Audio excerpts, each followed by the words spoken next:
A very good morning, sir. Saurav, sir. We are just doing the preparation work. So Yeah. we'll be Very good beginning morning to all of the participants. Very good morning, Lakshmi. Good morning, Chandru. Morning, Sarmishta. Thank you, sir. Good morning, sir. Deepti, good morning. Somnath, good morning. Libby, Kalpana, Chan, good morning. Good morning, Todi. Very good morning. Good morning, Turi, sir. Good morning. Good morning, Todi sir. Good morning. Good morning to everyone. Everybody looking smiling. Friday effect or what? Yeah. Good. I also want to go on leave for 2 days. Thank you so much.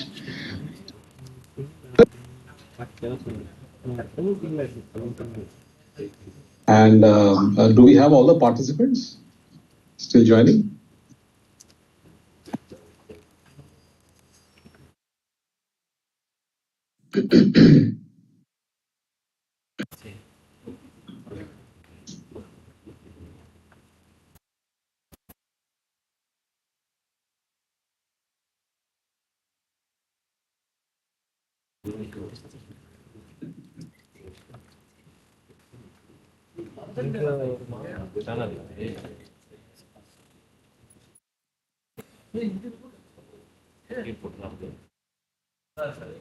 A very good morning, Sapna ma'am. Good morning, ma'am. Good morning, ma'am. Good morning. Good morning.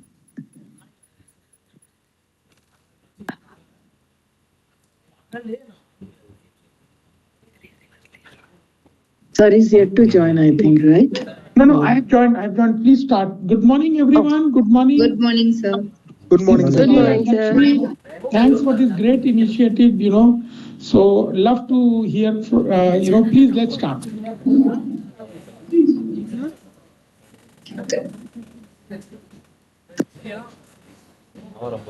Deepti ma'am, is Mosmi ma'am about to join?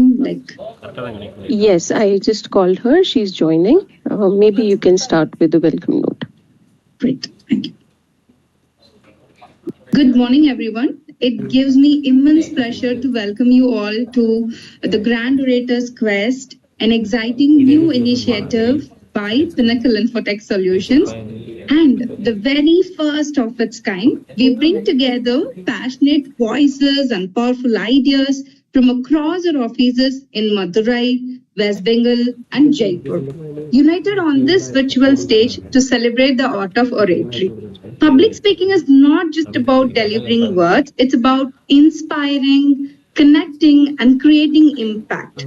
This platform is designed to encourage just that, to help us find and recognize orators among us who can speak with purpose and passion. Before we begin, it's an honor for me to introduce our esteemed jury, a panel of visionary leaders and role models who personify excellence and communication at its best. So let's welcome Mr. Bimal Patwari, our co-founder and CEO, a pioneer whose vision and leadership have shaped Pinnacle into the global force it is today, and Ms. Sapna Patwari, our co-founder and director, whose continued guidance and presence add strength and warmth to every initiative we take forward. Then Mr. Biswarup Todi, our vice president and a dynamic leader, who brings a keen eye for insight and a deep appreciation for talent. And Mr. Saurav Kundu, our global HR head, a driving force behind nurturing and empowering talent across the organization. And here comes our very special guest, and a special welcome to her, our guest of honor, Ms. Mausmi Chatterjee. Mausmi ma'am is a distinguished postgraduate in English literature and a trained educator whose career spans over 3 decades in the field of education. With her extensive experience in teaching English across all academic levels, starting from elementary, middle, and intermediate, Mrs. Chatterjee has been a guiding light to countless learners, a passionate advocate for language and communication. She is also a prolific writer and an avid orator. She firmly believes that communication is at the heart of all human connections and ought to be nurtured and the science to be mastered. Her presence today adds immense value to our celebration of eloquence and expression. Now, it's time to turn the spotlight to the heart of today's event, our incredible participants who have stepped up to take on this challenge with courage, clarity, and conviction. Let's give a huge round of applause, virtual applause, as we welcome our 6 finalists, each representing the vibrant voices of their respective locations. From West Bengal, the articulate and confident Miss Sharmista Bhattacharya, representing Jaipur with a flair of words, Mr. Sunil Kumawat. Also from Jaipur, a dynamic speaker, Miss Ankita Banerjee. And from the cultural heartland of Madurai, bringing poise and power, Miss Subiksha Somasundram. Also from Madurai, with grace and insight, Miss Jemima Sharon. Last but not the least, adding strength and sincerity from Madurai, Mr. Chandru E.K. Each one of you has already made us proud by making it this far. And today, we can't wait to hear your voices resonate across our screens, inspiring and igniting thoughts. We are grateful to each of you for being here with us to encourage and support our participants. Now, a quick look to how this contest unfolds. This Grand Orator Quest features 2 thrilling rounds today. The first one is the knockoff round, where only the sharpest voices move forward. And the second one is the grand debate, where ideas clash, perspectives emerge, and true orators rise to the top. Before we dive into the contest, let's rewind a little. This is more than an event. It's a movement. It has been weeks for preparation, mentoring, practice, and passion. So, to capture the spirit and the spark behind this journey, actually, we are not able to hear the audio.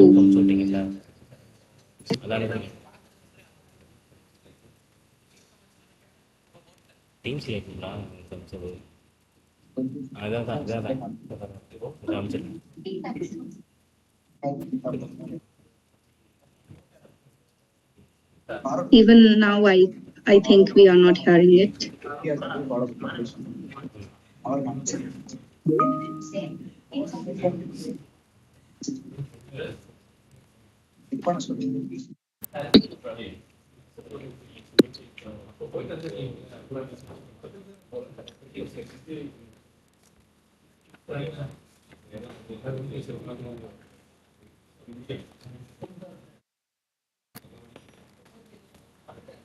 I'll share it, Kaushik. One minute, I'll share it from my end. Yes.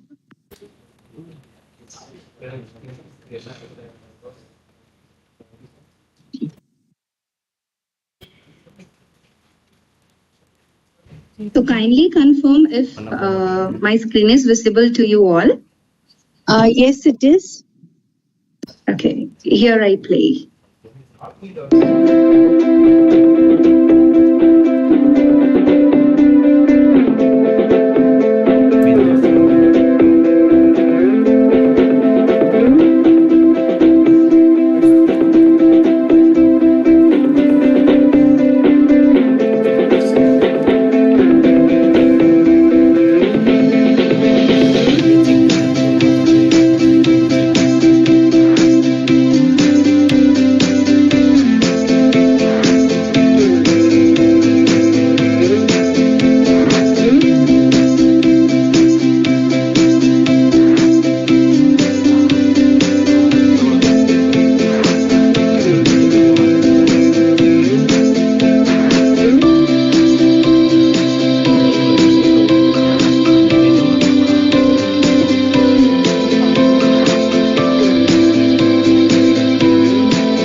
Edit பண்ணி மாத்தலாமா?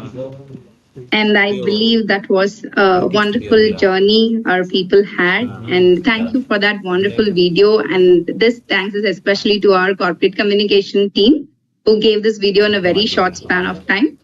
And truly, it's an inspiring glimpse into all the passion and preparation behind the initiative. So let the words flow, the voices rise, and the orators shine. The quest begins now. Let's get ready to witness brilliance in action. Now, we have met our finalists. It's time to step into the first round of the competition, the knockoff round.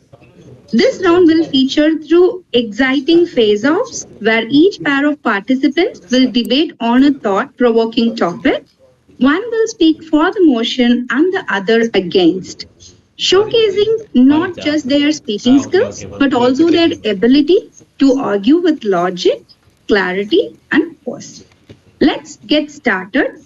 Debate 1 is about: is emotional intelligence more valuable than technical skills in leadership? Speaking for the motion from West Bengal, we have Sharmista Bhattacharya. Speaking against the motion from Jaipur, please welcome Sunil Kumawat. With the stage set and the minds ready, let's invite our first pair to take the floor. Over to you, Sharmista and Sunil. Hi, good morning all. Good morning, one and all present here. I hope I'm audible to you, and thank you for this opportunity for letting me speak over here. So, shall I start, or Sunil will start first? Lakshmi ma'am, can we start? Now, may I invite our special person who is going to mediate this debate, Dr. Deepti Kanwar. Over to you. All right. So we would love to hear Sharmishta. Sure, ma'am. Before I begin, shall I sit and say, or do I need to stand up and then I can say? We would love to see your body language while you speak. It would be great for us to see, if you can. Thank you. Oh, thank you, ma'am.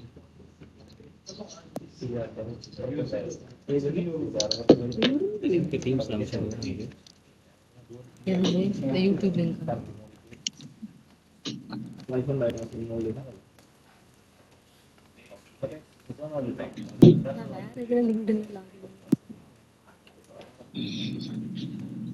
So, is it fine now? Incognito. So, good morning once again. Today I, Sharmishta Bhattacharya, will be standing before you virtually to deliver a speech on the debate topic: is emotional intelligence more valuable than technical skills at work? And I will be speaking for the motion.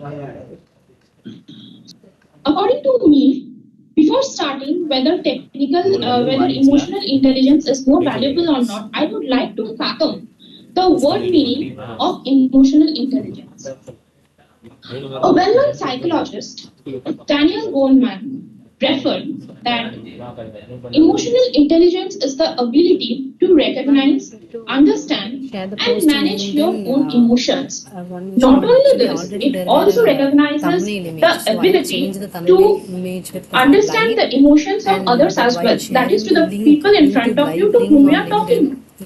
Emotional intelligence refers so we are trying to the way the image. we approach others and the way we understand how others are talking. Technical skills only refers to the technical knowledge that we have in us and we are imparting it to the other. But whether the person in front of us is having the ability to accept my knowledge or not, whether they are being motivated to gain the knowledge or not, all comes under the category of emotional intelligence. And people with good emotional intelligence not only imparts technical knowledge, also makes sure that the technical knowledge imparted is effectively applied in work. In leadership skills, emotional intelligence Did is you very check crucial YouTube? The live because is. it increases improved collaboration, conflict Ma'am, did you resolution, check? and leadership and Okay. influence. We often see in our day-to-day Okay, lives ma'am. that we are getting tight deadlines Okay, ma'am. every time.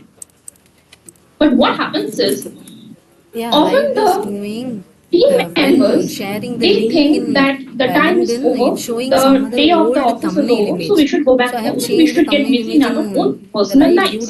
YouTube, but it's At not that showing in point of LinkedIn. time, The old it is link is only the emotional intelligence some or the leadership previous skills, old or we can conference. say the So particular I'll make soft sure skills to that erase it. motivates the other person Okay, to ma'am. stay back in the office and complete the work within the stipulated time frame. It not only improves the efficiency, it also increases team bonding, and it also helps your manager to deliver the project on time. Also, when we work as a team, we need to cater to the problems of the team members as well. As a good leader, it's not only to step up higher, but it also means to step up higher all together with your team. So, when we work as a team, we often find that the person who is often mentally disturbed, but he has good knowledge and he works good and he has good efficiency as well. But they often lack that concentration while working because they maybe get disturbed in due to different problems that happen in everyday lives.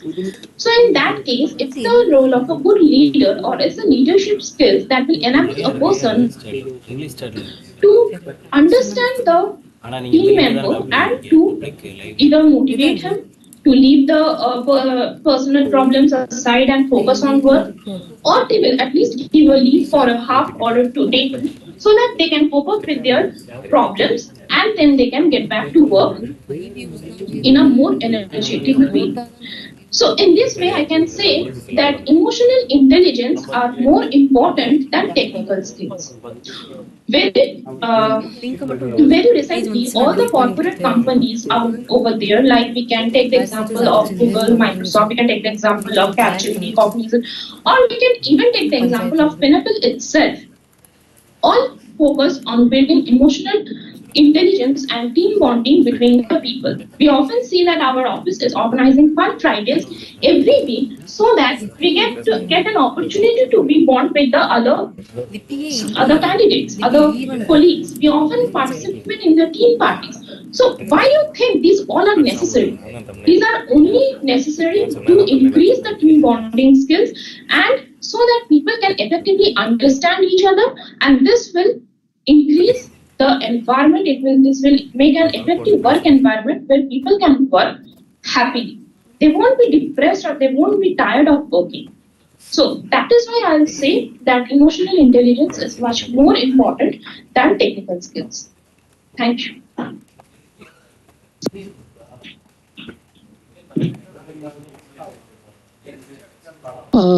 Dityam, shall I start? Yes, thank you, Sharmishta. Sunil, you may start now. Okay.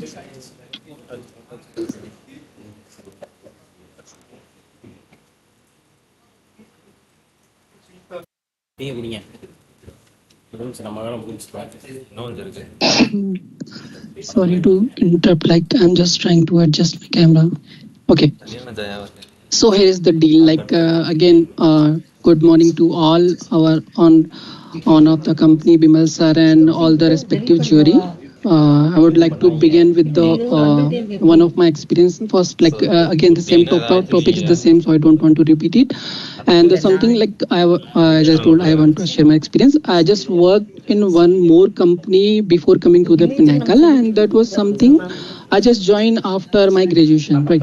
So in that I am going to face the person who is having experience more than me. Definitely, they are. We are having 10 years of experience person, 15 years of experience person, and I have to lead them. I have to supervise them. And how I supposed to do it? Because I should have the Technical knowledge, definitely. And again, I cannot beat those person in any manner. Was there because of the one reason, because I was more educational purpose. In terms of education, I was more level up with those, not in terms of experience person, right? So that's why I was technically sound okay, but not with that, because they are the hands-on experience, right? So that's why I am against it. First, it's something, if I say that emotional intelligence is more valuable to the technical, no, it's not. It's a major part, but you can't say it's more valuable. Let's take an example, for a leader that needs to be lead a team, who cannot be no one cannot be leader just after coming in the office premises, first year of joining, right? Why? Because he needs to learn technical things, definitely. Not the soft skill. Soft skill you can learn while working on the in the college premises, or even day to day life, even with the family, definitely. But the technical thing that work in the, especially in, if you talk about our company, the BIM knowledge you cannot have on the other aspect. You can have the soft skill, or the other aspect, but not the technical knowledge. You can't have. As a leader you should have, because let's say example, I have to submit a project, right? So for that I have to check entire file as a leader before submitting to the client. But if I have only the other qualities rather than technical, how would I supposed to check that? Emotional intelligence doesn't allow me to check those files or the submission thing to be checked before submitting. And definitely client is not supposed to be deal with that, aha, I'm just getting the file, and the leader is so good in the other aspect, not in the technical. He's just going to check the PDF he's getting, and that if there is an error, he will sue us, he will ask us to why you did that. And as a leader I should know how I supposed to do those things. That's why technical skills is much more important. Again, as a leader we have to take so many decisions day to day life.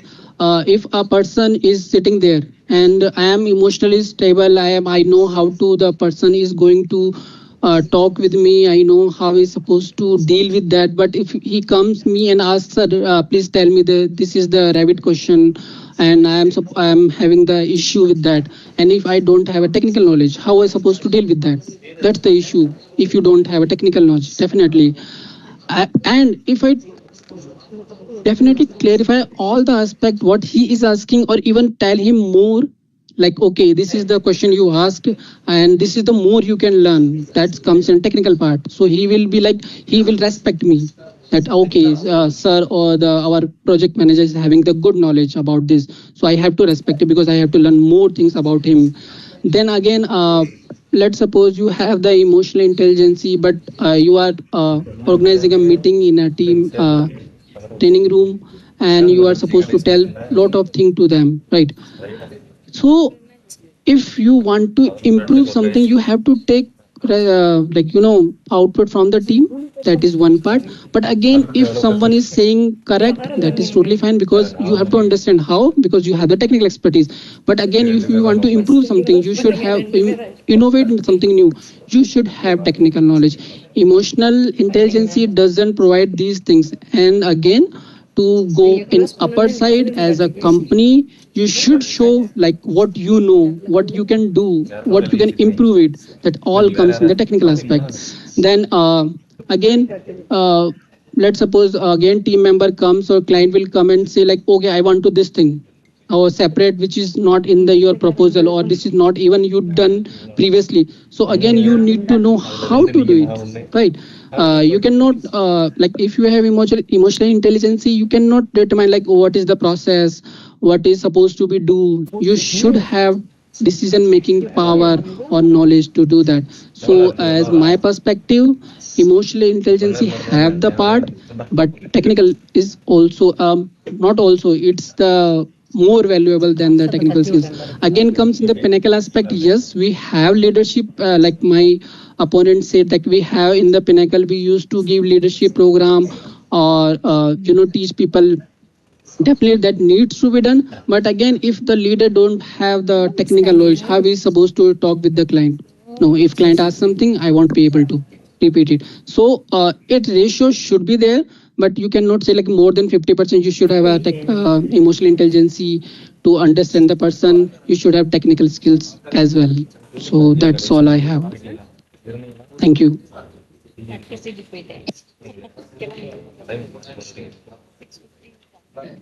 Lovely, Sunil. Thank you so much for your thoughts. Thank you, ma'am. All right. Now I would like to invite Lakshmi to take it forward, please. Sure, ma'am. So thank you, Sunil and Sharmista, right? So do you have any final words for both of your thoughts, insights that you have shared? Sharmista, any opinion on what Sunil shared? Surely, I would like to add some. Just a second. என்னப்பா பண்ற யார் யார் இருக்கான்னு பாக்கணும்ல யூடியூப்ல live போறமா செத்துக்கிட்டு இருக்கேன் நானு So, as your opponent said, that if a project comes into existence, then he had to complete the project and submit it to the client in the stipulated time, that's the given deadline. So, he just said how he will do the project with his technical skills and with his technical knowledge. Now, what will happen if you are leading a team? When you are working together with other members in your team, all the members of the team are not the plane of the same sheet. Like we can say that all the 5 fingers of our hand are not the same. So in the same way, every team member is not the same. They don't have the same talent. They don't have the same motivation. They don't have the same need of themselves. There may be people in your team who needs a job and can never afford to lose it. And there can be also candidates or also colleagues in your team who doesn't even need a job. They are just working just because they have passed the college and they need to work. They don't have that requirement of job. Also, there can be a colleague in your team who have a 50-50 impression on both these. They are very casual about their work and they have nothing to do if their job remains or if their job goes. So there can be many types of people with whom you are working. So leadership is not only about submitting the file on time, but it is also about submitting it all together. You need to make your team members work effectively so that they can submit the deadline. And in case if your team member fails to do so, you as a leader will be responsible for the failure. So how do you tackle with that with the technical skills? We need emotional skills for that. We need to tackle it. In case if our team member is on a leave, it is because our humanitarian ground that we apply the leave. And also, I can say that it's the owner of the company allows leaves for the people just because a person cannot work continuously for weeks, continuously for days, 24/7. It's not possible for anyone to work. So in that case, we need leaves, and for that, if a manager approves the leaves, who is going to do the work for them? It's because of the emotional intelligence that we understand the need of the leaves of the person and we approve them on time. And we need to also work more in order to complete the work of that person if we have a tight deadline. So great. Yeah. Please conclude, Sharmista. So it is the emotional skills that helps to build a team and can foster positivity and motivation in the team. Great. Thank you, Sharmista. Any final word, Sunil? Definitely, ma'am. Just Sharmista have concluded that definitely the person needs to sit on the seat to work better. And I'm totally agree with that. But what about after that? Like he have to work, and how is supposed to have to work? Like you should have the technical knowledge. You can just motivation is sort of thing like if the person have more motivational thing, then he can become a motivational leader, not the leader which required in our industry actually. we require both of the things. But again, if okay, the person is sitting on the chair, you have to tell him like what you need to exactly do. You came, I convince him as per the emotional quotation, like okay, you have to stretch, you have to do CCL and extra time, okay, but how you supposed to do it? Definitely this is the main thing. Like anyone in the world, no one is going to pay you for your the emotional, like how you're supposed to deal with it. And a leader needs to fulfill their target, so he have to work, the team member have to work. So it's definitely both of the things. Again, technical is it wins emotional quotation. That's what I want to conclude. Thank you so much, Sunil and Sharmista. And that was a wonderful debate. Let's wait for the results. Thank you so much. So now, with the momentum building and ideas flowing, let's move on to our second phase of taking the stage now. Ankita and Subiksha. And the topic is AI a threat to human jobs or a tool for a progress? Speaking for the motion from Jaipur, please welcome Ankita Banerjee. Speaking against the motion from Madurai, we have Subiksha Somasundaram. Get ready with my topic and share my perspective. Yes, please. Definitely. Thank you. So today I am going to give my opinion on is AI a threat to human jobs or a tool for progress? So I have been given to share my perspective as yes, it is indeed a threat to our human jobs, and I will list out why it is so. So one of the major concerns is that AI is definitely automating tasks, but it does not improve our cognitive skills. Like if you will see, we are definitely have started using for editing pictures, say drafting mails, maybe get some creative ideas, but we are not using our research ideas. Previously we would explore through several books, but in reality we have stopped doing that. We are also not cross-referencing or checking resources. People are directly copying their dissertation and thesis topics directly by drafting into Gemini or ChatGPT for ideas, and then also making sure things are not corrected because they are not seeing. I mean, whenever their faculties are reviewing, it is showing as 97% AI written, right? So we can see our skills are not developing.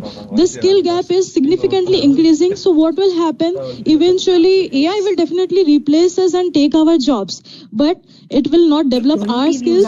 We do not have currently the potential or any proactive solution to move forward with ensuring that the jobs which are getting displaced are being again, those people are getting employed. If they are getting unemployed, there is mass unemployment, as you might have heard from Paytm or Amazon jobs. They are replacing. Google is also doing 50-60% of their task as automated using AI. So this was a very recent article. I believe it's from yesterday or day before yesterday. So when there is a mass unemployment, what will happen is that there would be economic instability because the consumer would be spending less because we do not have any income. So in that case, we'll have to consider, and at the current stage, it is very clearly seen that OpenAI, ChatGPT, the Gemini, Google, these major companies are not recognizing, or even though they are recognizing, they are not doing a proactive solution for this. Unless you recognize the danger of this, you will not be able to provide any solution for the same, right? So it is very crucial to go for some universal employment, income, and to also do a robust training to make sure that the jobs are not getting displaced. So this is what I want to share as my quick perspective on this. Moving on to Subiksha. Thanks, Ankita. Hi everyone, my voice audible? Internal communication team. Yes, it is. Very good morning to everyone. So here I am going to talk about the tool. AI is a tool to progress. So let's take a river. You're standing in front of a river and the river is having so much of current and it is flooding around. If you stand and watch it with fear, you would do nothing. But rather than building a dam and channelizing the power of the river, you are getting what you need, the current, right? Here, if you are standing in front of it and fearing about the current, we are doing nothing at all. So what I'm saying here is the river, which is AI, it has so much of potential, and if we build a dam, which is skill I'm talking about, if we channelize it, we can make it work to according our needs. This is what I want to say. And AI is being for replacing tasks, not persons. For example, repetitive tasks, if there is a before a caller, he is getting called so much of times and 50 times telling about the same task, and AI is getting replaced with it. He can do a better job. He can manage people or any other jobs he wants to do. Rather than doing a repetitive, boring and burning out jobs, he can mentor himself or he can go to a different jobs. We are here to embrace AI, not stand against it. For example, some years ago, computer was invented, UPI was invented. Everyone was fearing that they are going to take our jobs. I don't think it took our jobs, but rather than it transformed us, it gave us different jobs. It made our work easier. So, for example, the AutoCAD workers who drew everything by sketching, their jobs were replaced with AutoCAD software. It is looking like if we were in that point of time, we would have feared that our job is getting replaced. But it made our job easier. That is what the irony I'm talking about. And also in the healthcare sectors, doctors are getting help from AI. AI won't do their operation on its own. It will help doctors to give a personalized opinion for a patient to be taken care of. So AI is being a help to human rather than replacing it, first of all. So if you saw Instagram recently, you would have seen that Studio Ghibli one, which was very, it made like it is stealing the jobs of most of the artists. But the truth is, it is not that. Studio Ghibli made a frame of 60 pictures, I think so. 60 pictures, it will be containing in a single frame of second. So it is not getting replaced, but rather than we can see the potential of it. We can see how we can use the AI rather than a human going to be replaced by it. Also, if you read the Economic Forum, which was published in 2020, it said 87 million jobs will be taken by AI. But the next thing is, what it said was it will create 97 million AI-related jobs. It is going to give. So that is what I'm saying. AI is going to embrace us if we are open to have them in our hands. So let's remember, AI was created by us. It was not created by some other people, but it was created by us. And if we are able to create it, we should be able to use it. Small vendors in the street might have been fearing why the UPI is coming. They would have not known how to use it. But when things got easier, they are able to use it very frequently, and it is making their transaction very easier, right? So even if they are saying that AI is not, it will replace our jobs, just think about it. If you are not competitive enough to survive in this field, any human will replace you, first of all, right? We are not talking about AI here. If we are not competitive enough, a human can replace us. Let's not even talk about AI here. So here also in the Pinnacle Infotech, we are introducing digital twins. It made buildings become very proactive, and it is giving a structural integrity. First of all, digital twin was not there, and after being digital twin introduced to every field, healthcare, automobile industry, and even structural field, it is giving so much of things, and it is creating new jobs and new perspective of looking into things. So I think we should embrace AI rather than fearing it. Thank you. Yes, Ankita. Sorry, over to you. Yes, so I will give my perspective over here. So what Subiksha has spoken about, I totally agree with, but we'll have to see the difference. First, she gave an example of AutoCAD, right? I'm an architect and I will give you a brief history of it. In the past, architects used to do drafting manually through pencils, right? But AutoCAD has been a tool. Now, remember the word, it is a tool which is helping us out to move from drafting to digitalization. The digital twin is also a tool, a software. It is not meant to replace. Now, what I meant by AI replacing our jobs, and let me very contextually say replace. When, for example, AI, say I am working in a call center, right?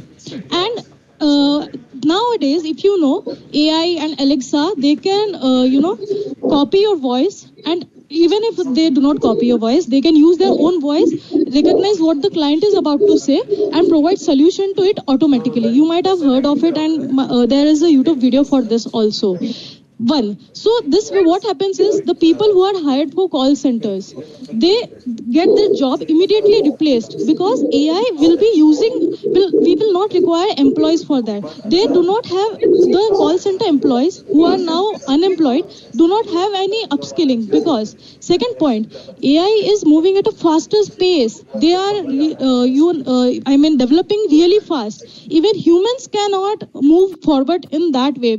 For architecture, I had to take 5 years of course, right?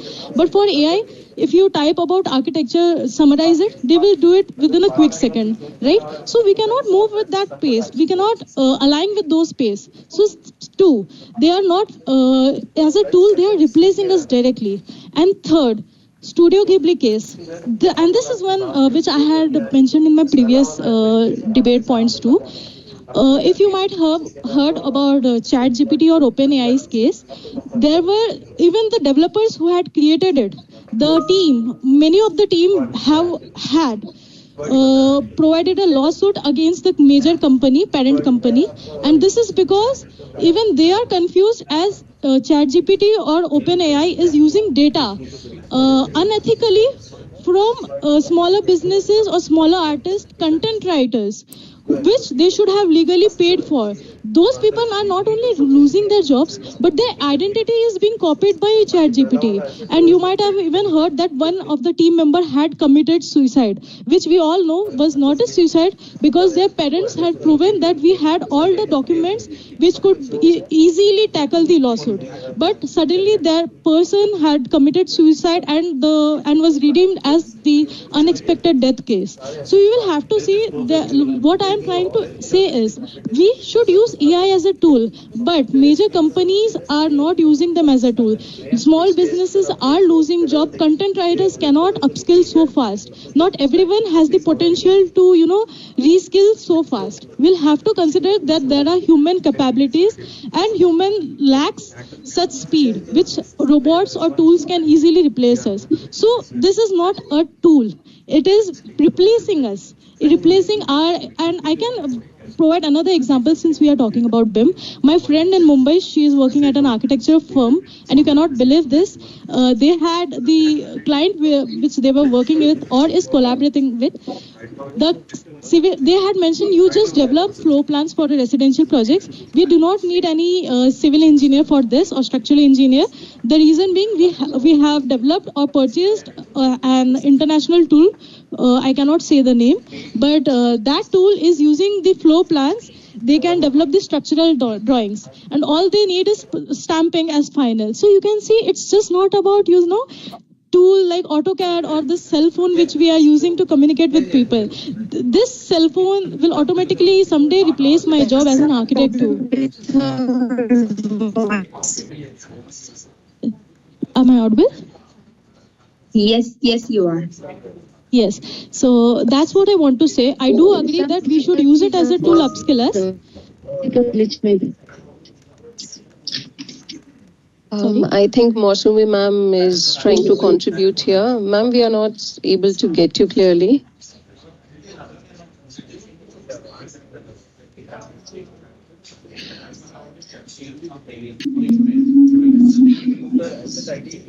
Excuse me, can you repeat the questions?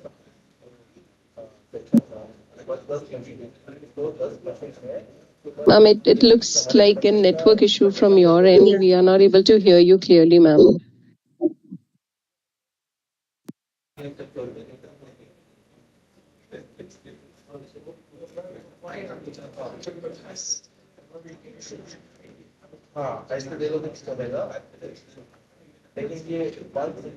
Okay, in the meantime, you please continue, Ankita. You can conclude.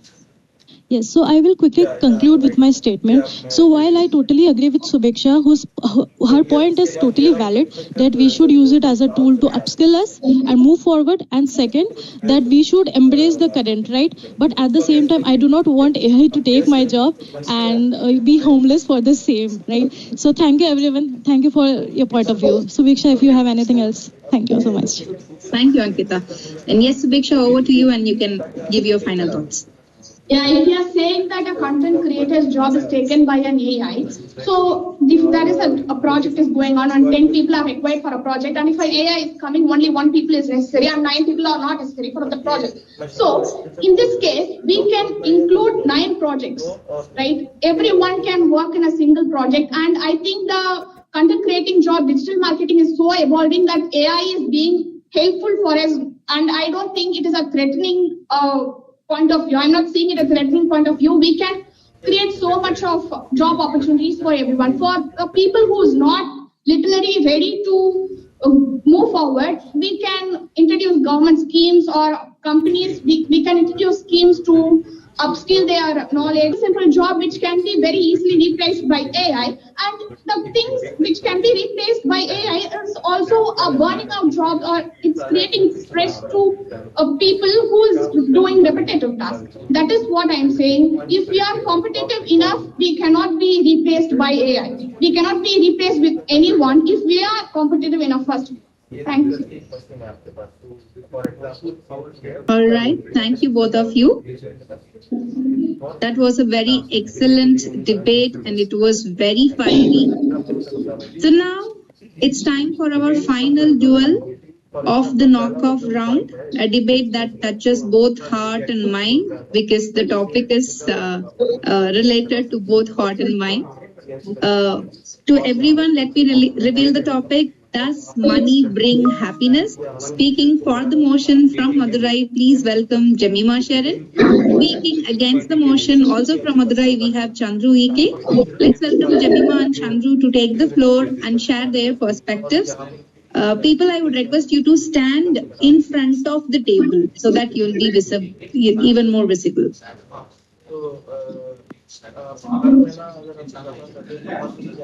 Great. So over to you, Jemima, you shall start. Good morning, everyone, to jury members and my fellow colleagues. My topic is, does money bring happiness? And I would say yes. Let me start off by saying, what is happiness? What gives you happiness? It is a feeling of contentment. It is a state of well-being. It brings you comfort, and what else? Peace of mind, freedom. It gives roof above your head. With money, you can get anything, literally anything. And for the peace of mind, you can travel anywhere with your money. And for your health, you can get good medical insurances. And I think I'm a bit nervous right now, so I'm so sorry. Would you like to start something, please?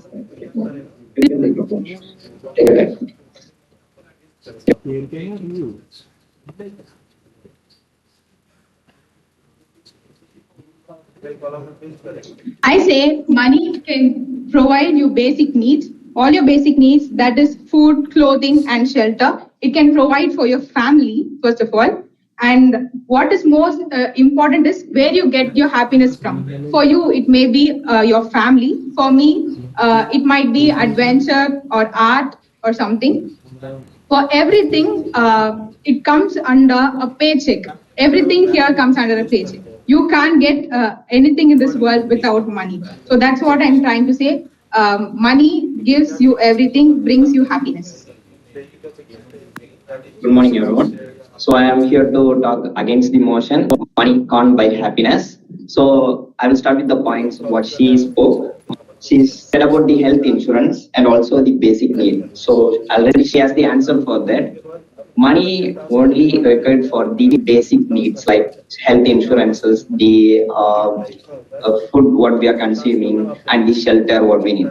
Apart from that, other things what she spoke is like luxury and comfort. What happens here is when we focus on these luxury and comfort things, what happens here is the materialized things get prioritized to us. So here the happiness lay on the materialized things, so it won't last further. So it will be a short-term happiness. It's not really a happy thing. So let me ask a question. If you think money brings happiness or can buy happiness, why do still the rich people have depressed or have anxiety? Do you have answer for that? And the next thing, there are many studies and surveys that the poor peoples are more happy than the richer peoples. Jim Carrey, a Canadian actor, he said like, you have to achieve everything what you have dreamed of, and you have to become the richer in the person to find the truth. That is not the answer for happiness. So here is this clean statement stating that happiness cannot be bought by money. So now next thing, Princess Diana, despite of all her money, she is not even happy. She was depressed, and she said in the final statements. So you all know about they can be lost for 3 to 4 months. If you are going to buy a car, it can be happy for you. After being used to it to the car, your happiness will be decreasing. So it's not the real value of happiness. So always the money cannot buy happiness. The thing is, you can always find happiness in the nature which is free of cost. I will pass over to the. Yeah. I agree with your point, but I would say like, let me talk about the first issue. Wealthy people are not happy nowadays. You are bringing like wealthy people as an exclusive people. They are also humans. What do you think about the middle class people? Don't they have any problems in their lives? It is about the mental issue and nothing related to money. Because money, before they became wealthier, the issue was money. Because they couldn't afford this, or they were humiliated because they were not having money. They even were not a part of some group or something because they didn't have money. The depression can come from anywhere because of some personal things. Like yesterday, there was a news. Instagram influencer committed suicide because she doesn't have a follower. It is not because of money. She had some personal issues. So people have issues or they worry because of other things, not money. And I would like to state that the farmers who are the backbone of our country, they have, there is a study which says since 1995, there were like 3 lakh farmers who committed suicide because they couldn't pay off their debts. So where will you bring happiness if they don't even have a life? So I'm telling you, there is no luxury. Money, I'm not talking about the money which is a luxury. It is a life's necessity. That's what I'm trying to say. So she told, she has the point, as depression and anxiety, happiness is also a feeling. So feelings cannot be bought by money.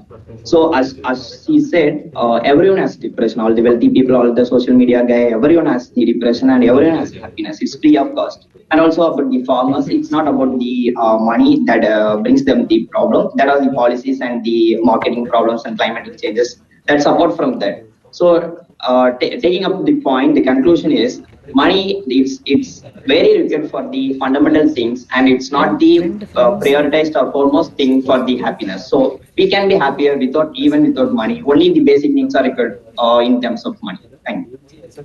I would like to say that money can't buy love or money can't buy relationship. It can't buy, I'm telling you, but it can create an environment or provide environment which will provide a condition which will give you happiness. That's what I'm trying to say. Because in a family of 4, if you don't have money to provide the children or to your wife, then how will you make them happy? Then what is happiness for you? Happiness can't be by saying like, I love you so much, I can do whatever you want. But for doing something, you require money. So money is the basic thing for everything. And if you don't get your paycheck this month, you will not be happy. You will be depressed. Everything comes the next as it follows. So I'm telling you, money is everything, and money will bring you happiness in terms of luxury or in terms of your life necessity and everything. Thanks. So if you think your children is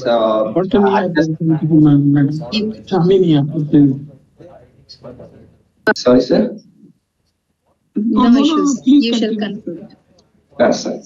So if you think your children happiness is based on money, then if you prepare your children in that aspect, he might have asked you for a bicycle at the age of 8.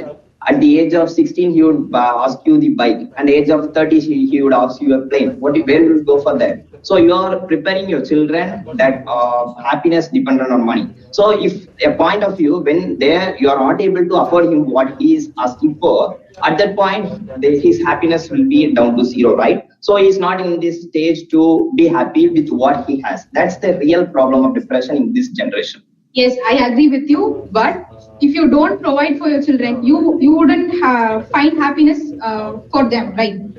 You can teach life lessons. Life lessons is different from being happy. So for him, the happiness might be getting a bicycle. So if you stop that, if you don't have money, of course you're leading him into a depression. So money will give your son the happiness. Okay, so will you allow your son whatever he has to buy? Of course I will try, because if I have money and I'm going to give him happiness, it will be like that. So from my point of view, it's not a good practice of bringing your children if they are saying that money can buy happiness. So it will not lead him to a better life. Life lessons are always led to happiness. That's my point. All right, thank you both of you. And now here we complete the first round, the knockoff round. Thank you all the participants. We'll be disclosing the results in another 5 minutes. Now I request Deepthi ma'am to take the jury discussion forward. All right. So in the meantime, we are doing the calculations and finding who moves on to the final battle.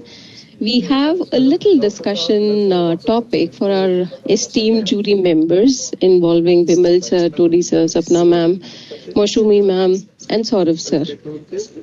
The topic that we will be taking up today is something that is gaining hype in the business world.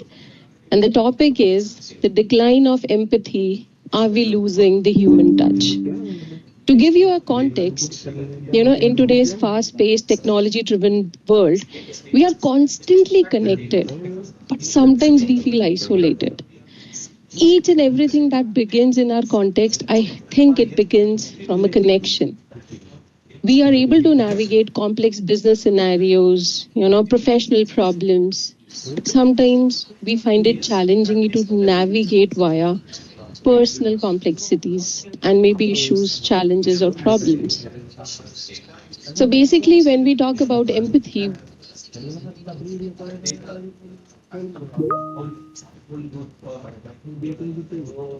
suggested that empathy is declining. It was a research carried out in the journal Personality and Social Psychology Review that found that the empathy levels have significantly decreased over the past few decades. And this trend is concerning. But when we talk about an organization or we talk about the personal lives of people, the human touch is very important. So taking the topic further, we invite our jury to come forward, share their thoughts on the topic, the decline of empathy, are we losing the human touch? Each jury member gets at least 2 minutes to speak about the topic. So we would like to randomly start with Vimal sir. First of all, many thanks Lakshmi and Deepthi for organizing this program. I think this is a wonderful initiative. And the way the participants have brought forward their arguments was very heartening. And I know Lakshmi has been doing some great job in preparing our people with their communication skills. and the results are obvious. So I didn't realize that we had such a talent in debating, also in communication skills. So this is wonderful. I think we should continue this initiative. Even what is that club, Toastmaster, that is also another great initiative. I think Jaipur has started, I don't know about Madurai. So we should start these. Durgapur had started, but somehow we discontinued that, I believe. So Somnath, all of you must work towards that. And I think it's a great initiative. Builds your confidence. Is decreasing. There's no doubt about it. We have become machines. We have become. I always remember the Charlie Chaplin movie, The Modern Times, where he showed how, even the machines were giving the lunch to the people, right? I mean, they wanted to even reduce that lunch time and pushing the food inside the mouth of the workers, right? The machine was feeding them. So he was a visionary. He was telling us ahead of time that these are going to happen. And today it is really sad that even in the corporate world we are trying to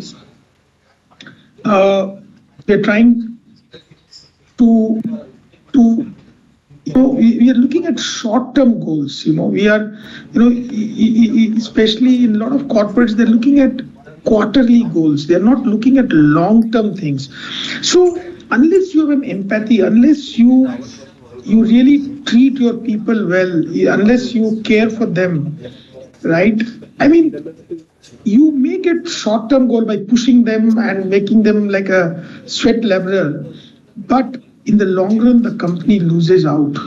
Anywhere, I mean, you see, whenever we become very mean and transactional, then it may give you a very short-term result, but in the long run, I strongly believe that it doesn't work anymore. So, there is a famous saying that if you care for your employees, the employees will care for you or take care of you. So it is always reciprocal. The environment that we build in the company, the culture that we build in the company, how we treat our people, and the same thing is being learned by the employees. So if the senior management don't treat the next level well, it percolates down, and the environment in the company will definitely not be conducive. People will not enjoy their journey. It's very important that whenever we come to the office every day, we look forward to coming to the office, and that can only happen when there is the human touch, when we care for each other, when we support each other, when we train each other, when we learn from each other, when anybody could be in some trouble in some project or anywhere in personal lives, and it's very important that we stay connected and we work as human beings. Let's not lose that human touch. And thanks for this nice topic. Thank you for your thoughts, sir. So in no order, we would love to go with Sapna ma'am now.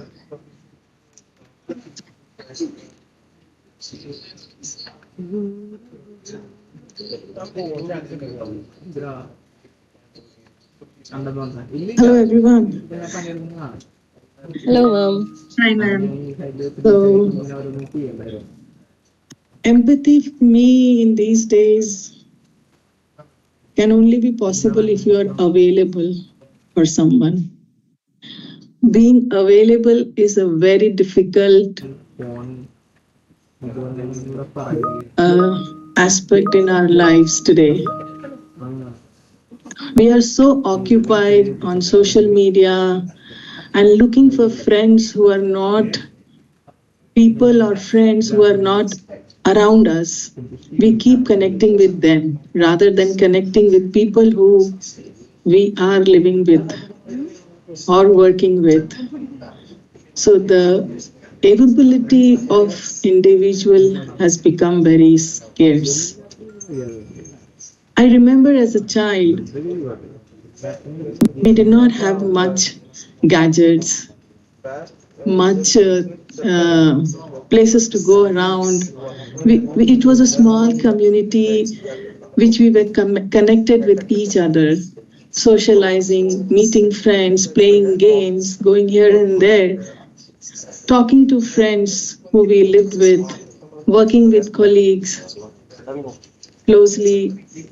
Even colleagues knew the family of the person who they were working with. They used to ask, how is your son doing or your daughter doing? How is the day today? What did you do yesterday evening? All this is lost. Everybody's talking about what's the target, how much will you work, where are you traveling this year? Everything is so monetary,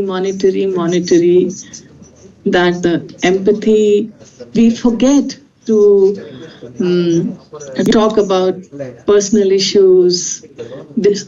We don't look at each other to recognize, to understand what the person is going through. Face speaks a lot. So only if you're available for a person, only then can the empathy be created or be there. What else do I talk about? I mean,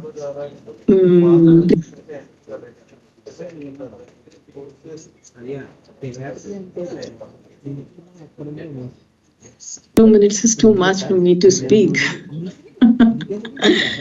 But see, like we are sitting here and we are listening to each other, like Deepthi told, we want to see your body language. Why did you ask the person to switch on the camera and look at the person? Because it makes a difference. How is the person talking? What's the body language? Then you create some opinion, right? I think that's all I have to say. You have to be available, and which is missing in today's world. Thank you very much. You were speaking smilingly, and I couldn't stop smiling the whole time while you were speaking. So this is the impact we have of feelings and when people see each other. Thank you so much, ma'am, for your thoughts. Thank you. Next, we would love to hear Tori sir till the time Moshumi ma'am is fixing the technical glitches she's facing right now. So we would love to hear Tori sir now.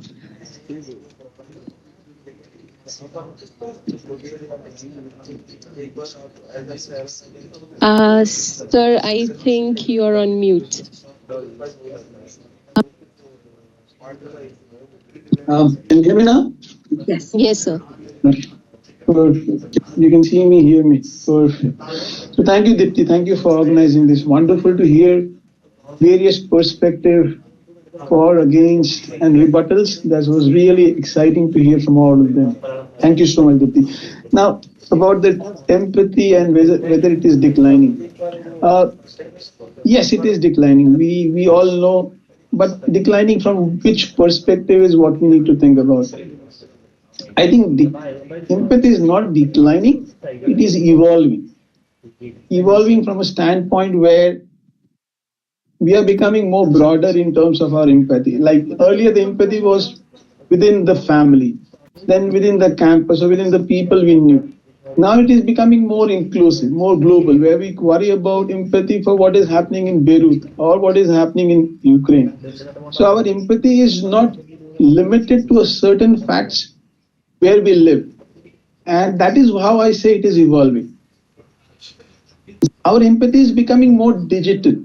Means obviously, like empathy cannot be restricted to touch, feel. We can have empathy when we feel for something. Empathy means where we feel for someone, and we feel if we were there, what would have happened? If we put ourselves in that position, right? So my thinking is that we are not changing. We are still humans, but we feel differently. We feel across continents. We feel for Africa. We feel for people across continents which we never knew about. The younger generation, the Gen Z that we talk about, are more emotionally awake, right? Because they feel they lead conversations across the world. where they are participating and debating on issues globally. That is how the empathy is getting evolved. How can we say that we are not more empathy towards we cannot restrict empathy towards our employees only or the people we are working with, right? Yes, when we are in a crowd, people don't smile these days, but that doesn't make somebody less empathy. I have still the similar empathy as my kid has. She feels more about me and globally across her friends across the globe that she has built. That is how I look at it. Means that is how I feel how it has evolved over a period of time. Means now the kids are 24/7 on the net, on digital. They are carrying out various movements. They generate funds for poor people across the globe. That is how we have evolved. So these are means yes, there is a challenge when we are becoming more digital, but is only the touch and feel which is empathic, which we consider as empathy, is digital, not empathy. That is how I look at it. Thank you, Dipti. Great perspective, sir. Great perspective. Thank you so much, sir. All right, Masume ma'am, I hope you're available in the call and you were able to work out the technical issues you were facing. I can speak. Can you hear me? Yes, ma'am, we can hear you. Okay, but you would like me to speak on because I told you while I'm elated and very, very happy that the management and the team has thought of inviting me. And I'm really in awe of the way you have processed the whole thing. But then I'm like, since morning, I've been running around, carrying to picking up pebbles on the seashore because half the time the sound was not coming. Maybe it's my part, technical fault at my part. Nonetheless, I have collected a few precious points from all the contestants, the first round and the second and the third also, where money is important for relationship and the AI and emotional intelligence that they were speaking. And the last part was also very interesting from Sapna Patwari ji and Todi ji. So what do you want me to reflect on, if you could just give me an idea? Sure, ma'am. Firstly, ma'am, I would request you to turn on your camera, please. We all would love to see you. Thank you, ma'am. And secondly, I really appreciate your insights about the participants' viewpoints which were showcased in the previous round. However, currently we are engaging in a discussion on a topic, and the topic is the decline of empathy.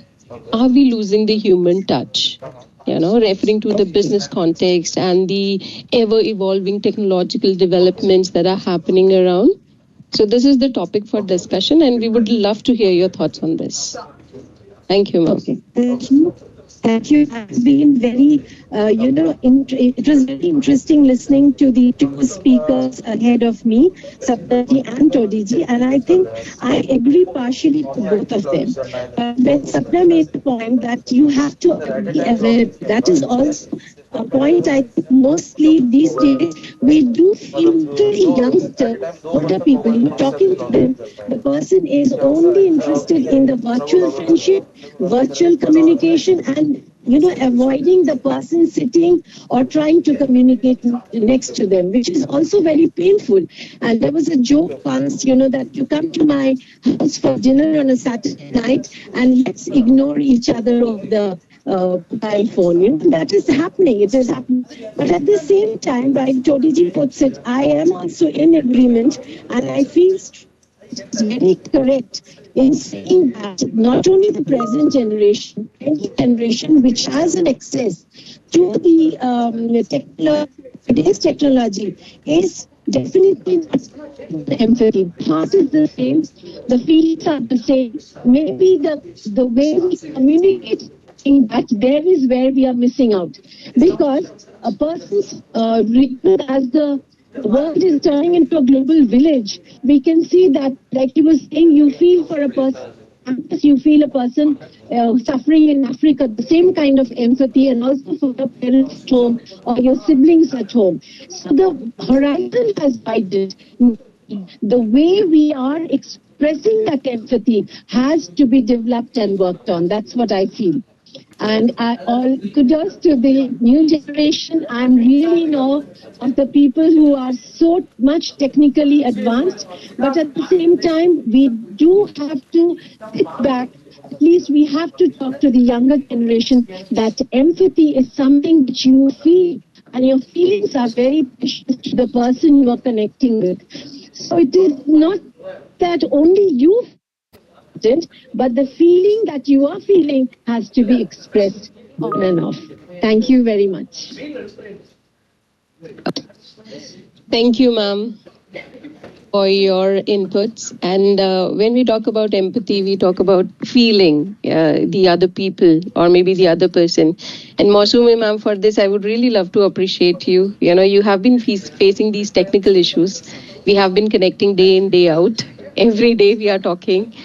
And I really appreciate you for managing, being a part of this context. So this is really wonderful. Thank you so much, ma'am. All right, it was great. No worries, ma'am. It was wonderful. Points everywhere, but if you ask for that at the end, I can share. Absolutely, ma'am. Absolutely. All right, over to you, Lakshmi Priya. Let us take it ahead now. Great. So here it's time to let everybody know who are the winners of the first round, knockoff round. Yes, now let me read out the names. The first finalist for the grand debate is Miss Sharmista Bhattacharya, and the second finalist is Ankita Banerjee, and the third finalist is Chandru E.K.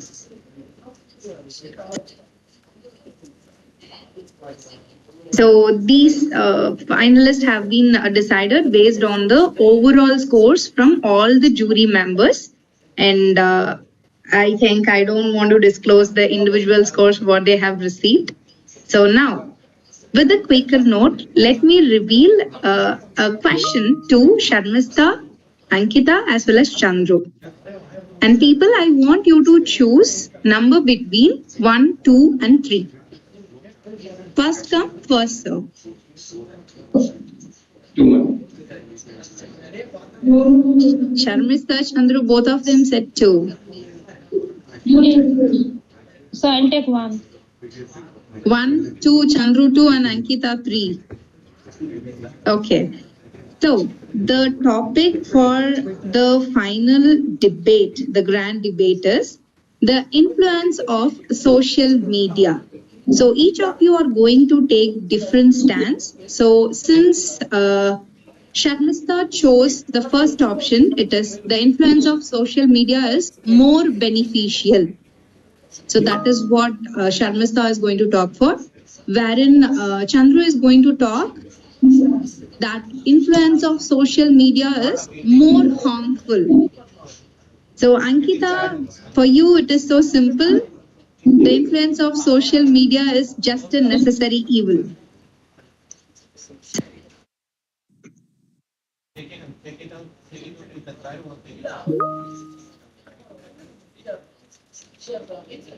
I hope you got the topic clearly. So whomsoever is ready, you shall begin.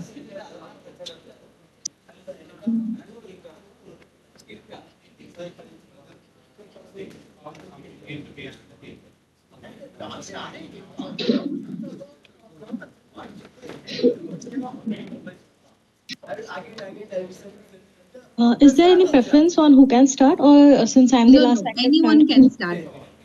Okay, so I will go ahead with this topic.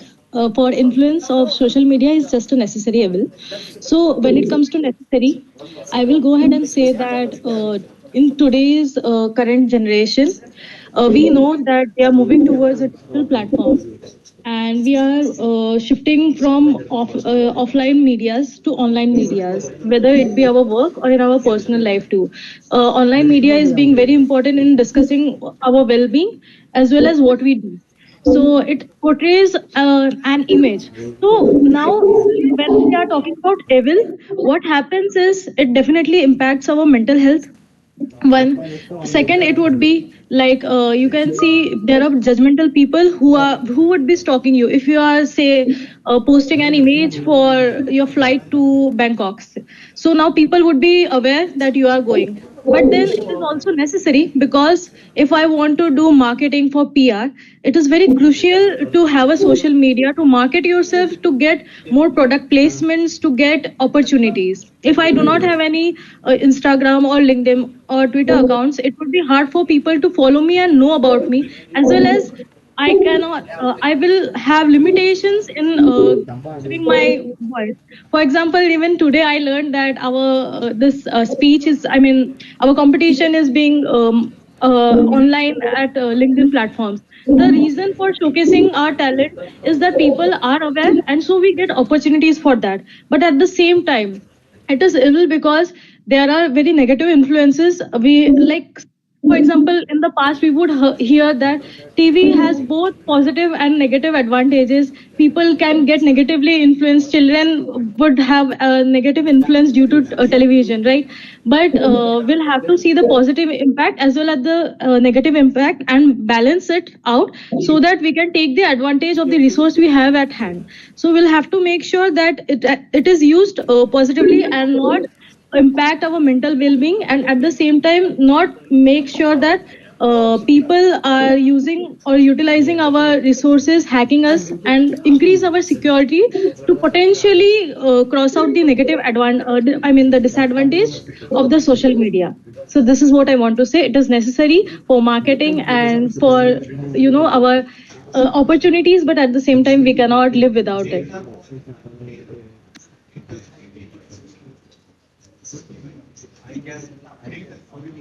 Guys, other two people? Yeah, let me put up my points on this. So the influence of social media is more harmful. Let me say why it is. What happens nowadays is we started believing the influence whatever they say. We are not researching the things what they are saying. Let me divide that into some more examples. When you think based on the health influences, there are many health influencers who says you have to work out for 2 hours, you have to take this kind of protein, you have to do that, all these stuffs. We are not consulting the doctor, right? So we are not going into a doctor prescription or their advice, and we are following them. That may work for some people and may not for others. So it has a harmful effect on some human beings. It's a very harmful thing for us. The next thing is product influences. When you come to a product-based thing, some influencers may get money from the organization for promoting some fake products. It may be a medicine, it may be a food. It always have side effects on the human body. So it can also affect the small children. So the next thing is fake medicines and fake products. There are many fake products in the markets. They can be influenced and they can be marketed easily if with the use of the influencers. If they're paid well, they gonna promote that. They're not going to check all the ingredients back on that and all the benefits of that. The next thing is the lifestyle has been changed so badly because of the social media influences. 2 a.m. biryani, everyone is craving for that. It's because of the social media influences. So we were used to hear from our old peoples like grandmother and grandfather, like we should eat about 7 o'clock in the night and should sleep before 9 or 10. What happening today is we are eating our foods at 2 o'clock, which is so difficult for our human organs to function, and they do need time for rest. So we are not allowing for that. The next thing is usually before a decade, when we are asking the children what is your aim to become in a life, they will be saying like, I need to become an IAS officer and I have to do some social service and these kind of things. But when now they are asking for a children's what is your ambition, what they are saying is I have to buy a BMW car. what happens, what state the children would say about this. It's because they get influenced by the people who is on social media. They are having a car. So his aim in life is to buy a car. What happens when he can't buy a car? So that's the stage of depression starts. So the social media influences are so harmful. It can be also harmful in policies in India.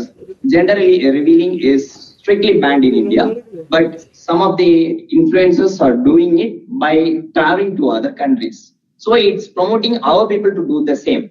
So it's not a good thing for us. The people are taking the role model as the influencers as the role model, rather than taking the role model of our IAS officer or the entrepreneurs and other people who are very well in their life and both in the professional and personal life. So we keep our role model as them. This is which is so harmful for us and also for the upcoming generation. That's it. Thank you.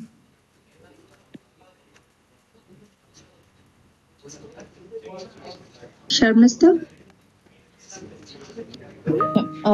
So my topic for this round is social media. Influence of social media much more valuable.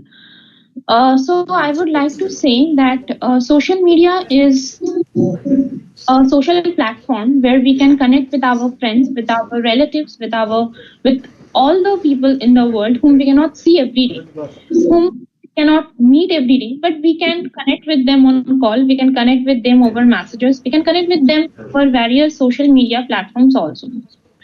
Now, if I say about the influence of social media, I say that influence of social media has been impacting negatively and positively in both ways in our society. But I will highlight the value of social media. That is, social media does not really influences negatively, but it has many positive influences too. For example, the marketing of several products that my learned partner already said that there can be many kinds of negative marketing that are on the social media and people get influenced by that. So if the social media would not have been existed, then wouldn't there be any negative marketing over advertisement, over banners, over posters? We also have customer advertisement. We have seen many customers who use the product and they are on an advertising particular product. Often we have seen the Fair and Lovely ad, the Vico Turmeric ad, all their ads on the TV only. From our childhood, we have grown by seeing those, but they also have side effects. So they are also negatively influenced, and that is not a part of social media. So influencing is done on the basis of the people who take money from the companies. It's not the responsibility of the social media that it's promoting a negative content. Also, as Ankita said, that it's very easy to hack our accounts through social media, or social media we can get our Facebook or Instagram hacked within a few seconds.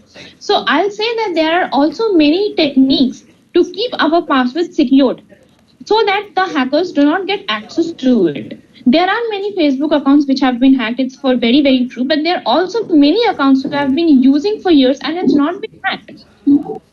So I can say that social media generally attracts a global audience, and whenever you do something on the social media, be it news on the society, be it any marketing product, or be it fundraiser thing, anything which if you put on the social media, so it increases the number of audience that we get, and we might not get that number of audience through newspapers or through TVs, because everybody does not use a TV, everybody does not use a newspapers. They have become so obsolete nowadays, but social media is on the run.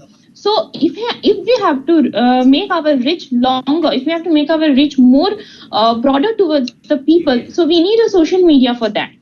I will just cite an example. A few days back, one of my friend was on the Instagram, on the LinkedIn, and her mother was very ill, so she needed money for her treatment, and she just fundraised over LinkedIn, and she got the total money that is required for her mother's treatment. So this is a positive impact that we get from social media. Also, during the COVID times, there were no scope of meeting our friends, no scope of physical interaction interaction, no scope of going to parties and nothing. So how do you think people stayed connected with themselves? It was only on the basis of social media. There were Facebooks, there were WhatsApps, there were Instagrams, and so through them we have got connected with each other. Social media itself is not a curse for the society, but it will become a curse if the people uses it badly. Social media has to be used wisely and valuably. Only then it will impart a valuable positive impact on our lives. Thank you, Sharmista. Any counterpoints? Anybody? Yes, I would like to add. I will just summarize for both the participants who were before me and have given their points, which were very valuable and insightful. So, first, let me just quickly give a summary for Chandru's points, where he had mentioned, and it is very concerning and true, that the influencers, the product fitness influencers, they are very harmful and have a very harmful impact to the audience and obviously to the children who currently do not have the foresight and visualization and have the adult maturity which they should have. But the thing is, you will have to see there are policies to it. So YouTube, for example, has policies where if you are trying to do some product placements, they have stated that you will have to mention it as an ad or your video gets taken out. I know there are obviously some loopholes to it, but we can first do it through policies. The second would be human lifestyle and the impact for children. That cannot be controlled unless there is a high level of parenting, which parenting has to be improved. Even during our past generation, we have sufficient trauma built by our parents, where we can say abuse was generalized by society, which we have now come to know that no, we can handle kids with better communication. And then I would say the third point. Now this has both positive and negative side to it. For example, he has mentioned that gender reveal and all those things happen. What influencers do is they move to other countries and share their points. But we'll have to see. Oftentimes there are good to it. The things which we cannot state securely or have the freedom of speech in India, that people can move in other countries and state their voice, be irrespective of their gender roles or their status in our society. We know that there is caste system which is very prevalent, which should have improved way before, but it still exists in our current century. So there are both pros and cons to it. And I will also address the points for Sharmista. She had mentioned connecting people and family and password security. Now, this one thing is, it's just not people hacking to it, but companies themselves are, illegally using and selling our data, since they have, independent access to it. Even, and we also signed to the terms of agreement, the huge list of agreement which they make us sign. And if you might know that in recent time, Google had to face a lawsuit due to another company, that incognito history. We know that incognito history is somewhere or the other utilized by the company, but it was not explicitly pointed out by Google, and they were using it to steal data and share it to the advertising company. That is why we also see that I'm thinking about some product and it is directly gets advertised, which is very spooky at the same time. But there are risks, and there needs to be a security increase in security and policies to it. There are some apps for that, but we can talk about it in some other way. And lastly, what you have mentioned, which is a very good point, misuse can be controlled. Like the example you stated, money and fundraising things. We'll have to also think that scammers can also use fundraisers to raise amount. I personally have raised for my family during coronavirus. So it helped me out. But as you know, using UPI and all, especially the old people are getting scammed, not just in locally to India, not domestically, but internationally also. So we'll have to make sure that the policies and lawmakers can ensure that the people's security is prioritized, and we can control the misuse. This will not only help with the children's growth and censorship, but also how your data is gets exploited can be controlled to it. So these are my points. Thank you. Yeah, let me add up some more points. As Sangeeta said, there are some policies in social media so that we can resist all these fake products and all these things. And adding to that, she itself said there are some loopholes. So they are using the loopholes for promoting their products. So it's so harmful for us. Next thing is, she said people move to other countries, they're promoting their gender revealing, which is very good. But still, we have to think about that. Some of the villages in India are still behind that. What's the reason the scheme was introduced? They are still in that place. So we have to think about that too. So the next thing is regarding the Mr. point. There are still ads on the TV which states the same family what you talked about.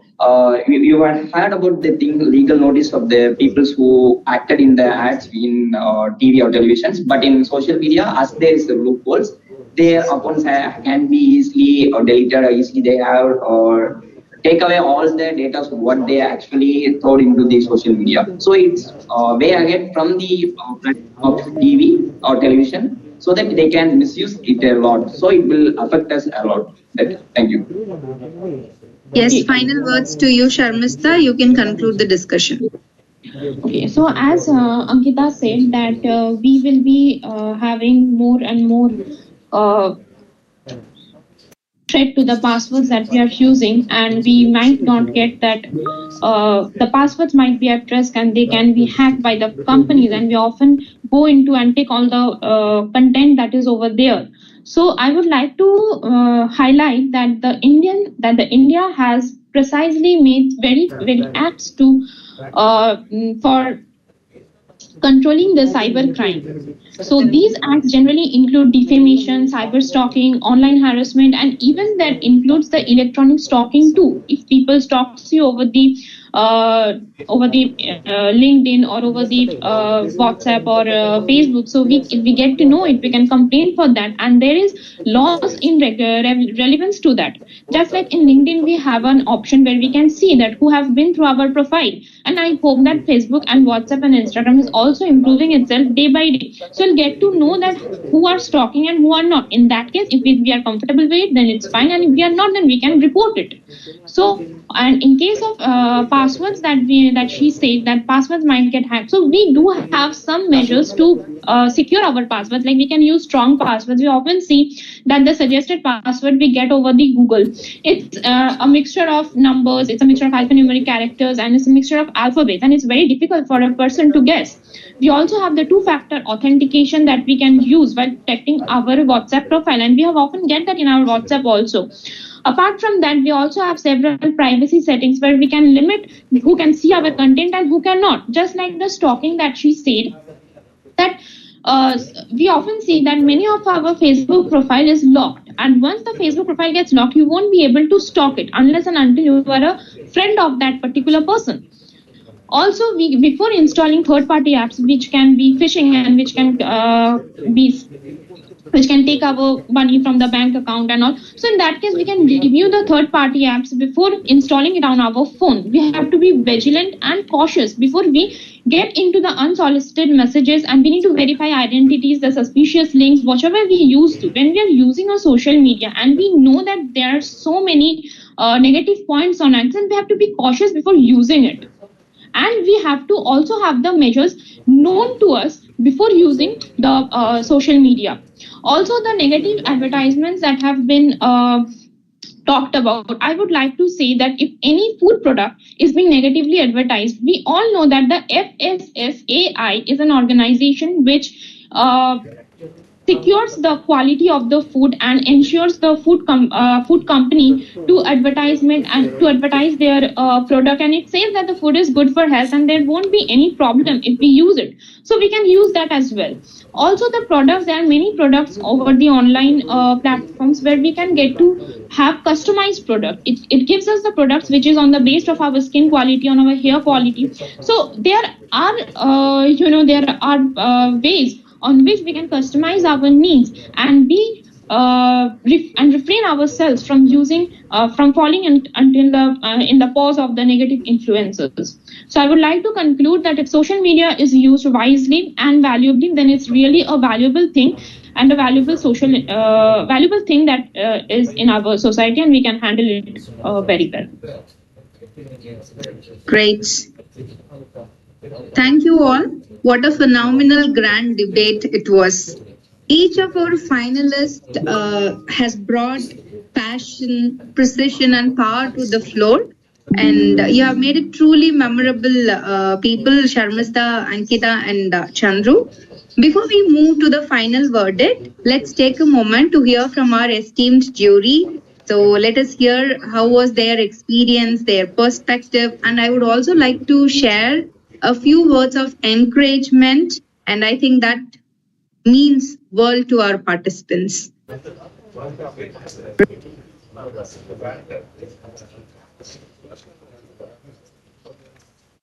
Todi sir, Vimal sir, Sapna ma'am. Sure. First of all, like, be it Sharmishta, Sunil, Ankita, Sudeksha, Jimima, or Chandru, like, I never knew we had such talent. Thank you so much for coming up front, and thank you for organizing this and showing us that we have a very strong support at all levels to handle any arguments that we need to make. Like, these arguments and counter arguments, buttons from everyone has been very precise. They have been able to, even at a short period of time about the social media, they have been able to come up with arguments and speak about it elaborately with examples.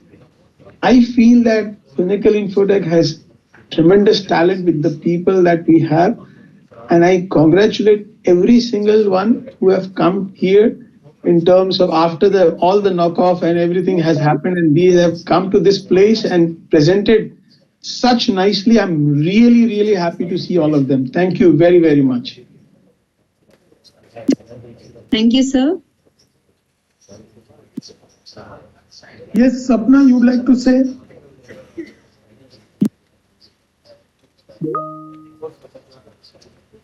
Yes, definitely. Congratulations to everyone who have participated. It was fun listening to everyone. Everybody has different perspectives and they have brought it very clearly. And, it is nice to hear people who talk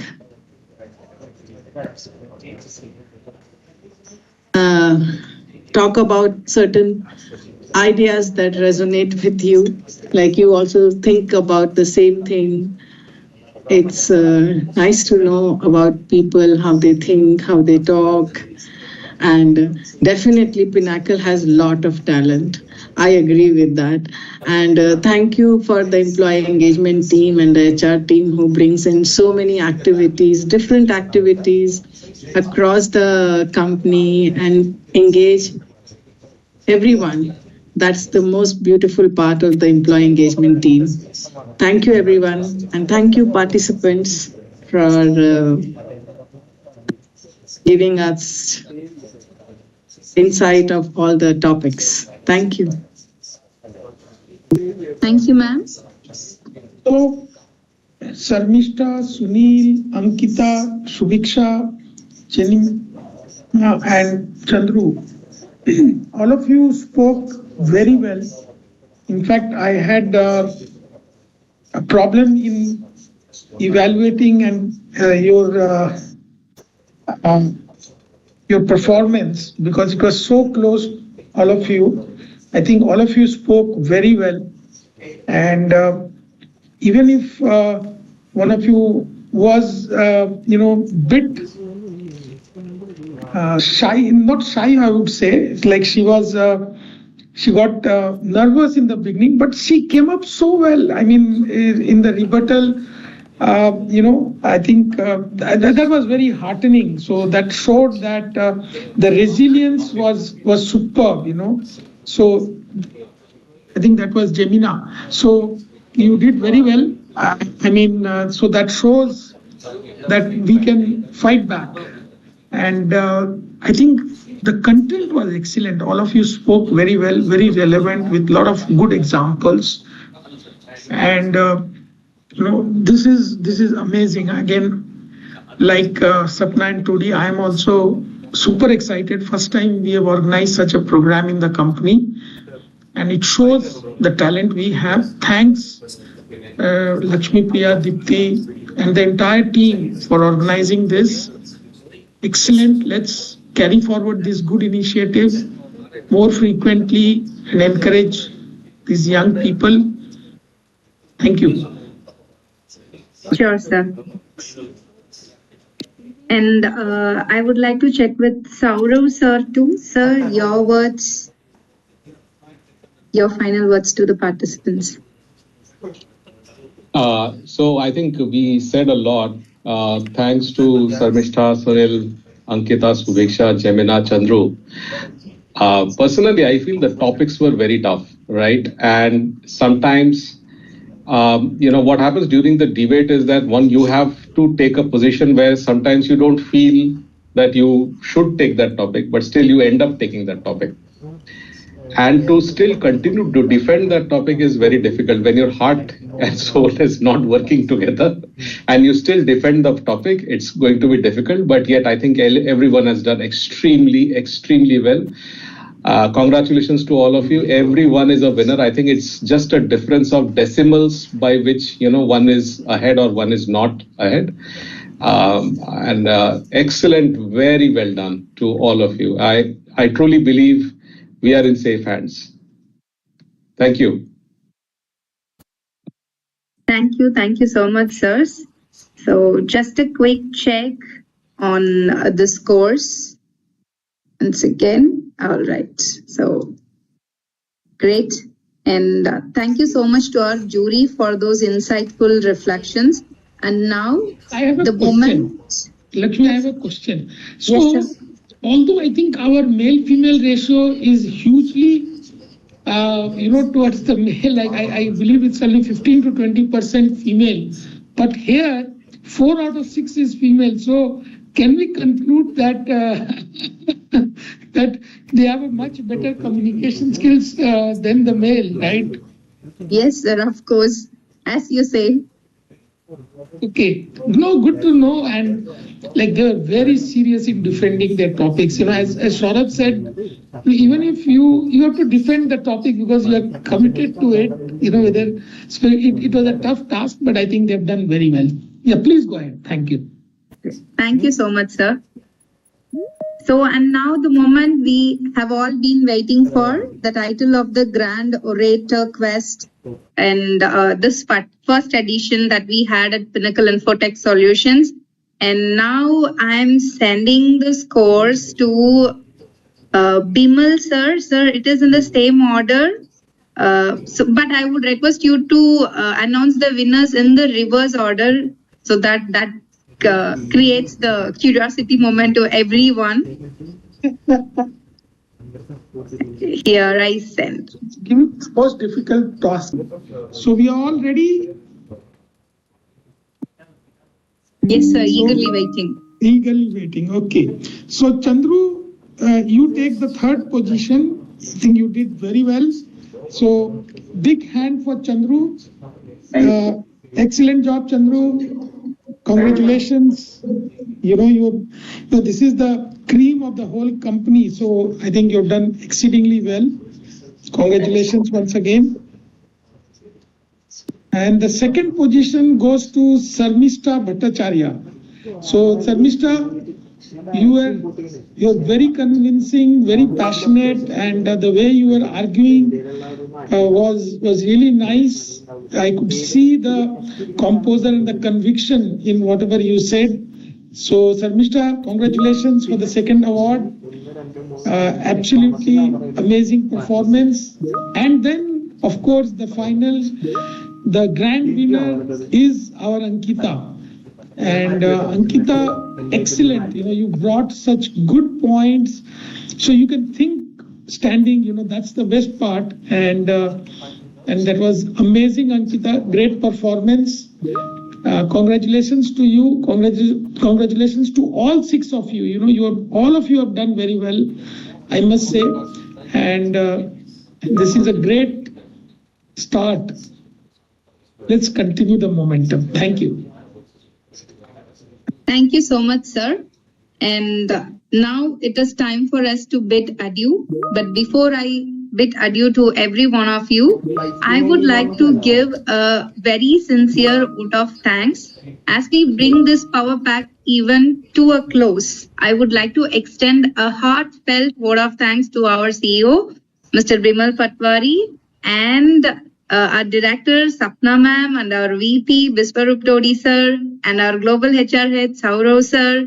And in addition to our special guest, Mausami ma'am, I know that she was struggling to connect with us throughout.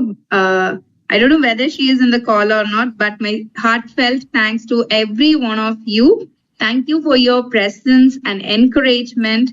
And a big shout out to our participants. You have set the bar high for the more editions to come. Like Bimal sir said that we are going to have in the the next quarter or the next half early. To all the support teams, for example, to make this event very successful, we seek help from corporate communication team. First of all, a big thanks to them. And we also seek help from our internal team, admin team, IT team, everyone, our trainers and the tech hands who made this event seamless. We appreciate your effort behind the scenes. And finally, thank you to everyone watching us live on LinkedIn and in the training rooms, if